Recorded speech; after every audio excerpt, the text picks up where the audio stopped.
What message are Prince William and Princess Catherine sending by choosing to stand alongside Prince Edward and Sophie in this highly symbolic moment? From my perspective, the real story isn't the image itself, but the way they stand together, natural, yet quietly deliberate. Some argue that this pairing lacks the media appeal of the past, but is that truly a weakness, or could it be the kind of lasting strength the monarchy is now aiming for? The setting was Buckingham Palace, during a reception marking what would have been Queen Elizabeth II's 100th birthday. Around 200 guests filled the marble hall, the atmosphere respectful, almost reflective. At first glance, nothing unusual, senior royals greeting attendees, exchanging polite conversation. But then came that image, William and Catherine in conversation with Edward and Sophie. And here's why people noticed. Because this wasn't just about who was there, it was about what they represent together. For years, the phrase Fab Four carried a very different energy.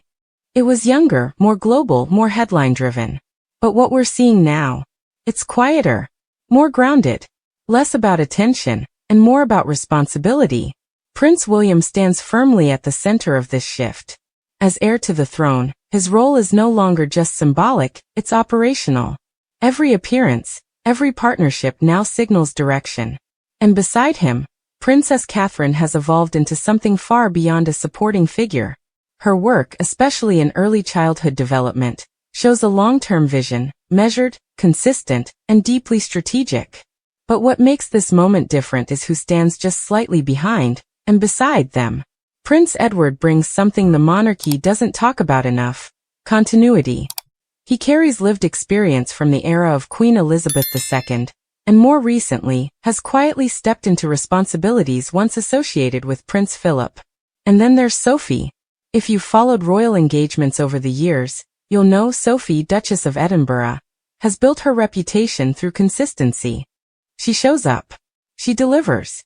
And over time, that creates trust, not just within the institution, but with the public. Now here's where things get interesting. The dynamic between Princess Catherine and Sophie doesn't feel new. It feels developed. It's been shaped quietly over years, especially during Catherine's early royal journey.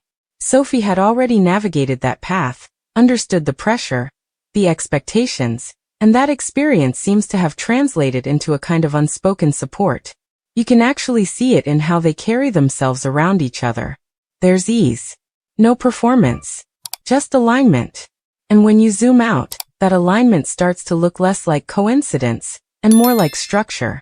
Prince Harry's departure from frontline duties changed the internal balance. At the same time, King Charles III has been shaping a more streamlined monarchy, focused, efficient, and very aware of public perception. So the question becomes, who supports that structure? And this is where Edward and Sophie step in, not as replacements for anyone but as reinforcements. What we're seeing is a distributed model of leadership. William leads as the future monarch. Catherine anchors public connection.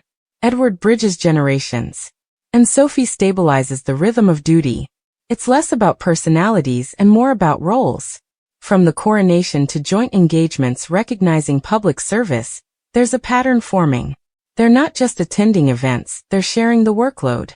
Representing the crown across different spaces, different audiences, different priorities.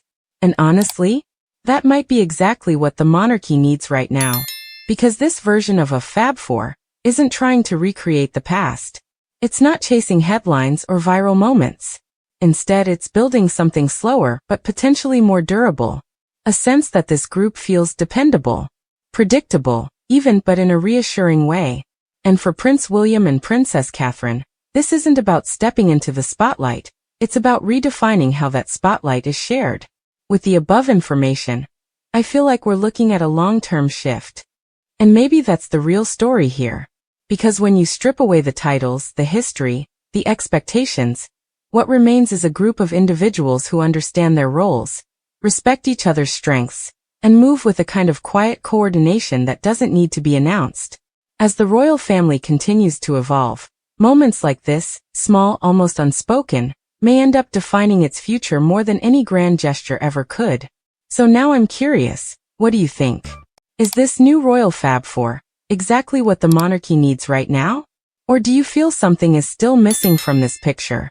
And if you're into deep dives like this, where we go beyond the headlines and actually unpack what's happening behind the scenes, make sure you subscribe.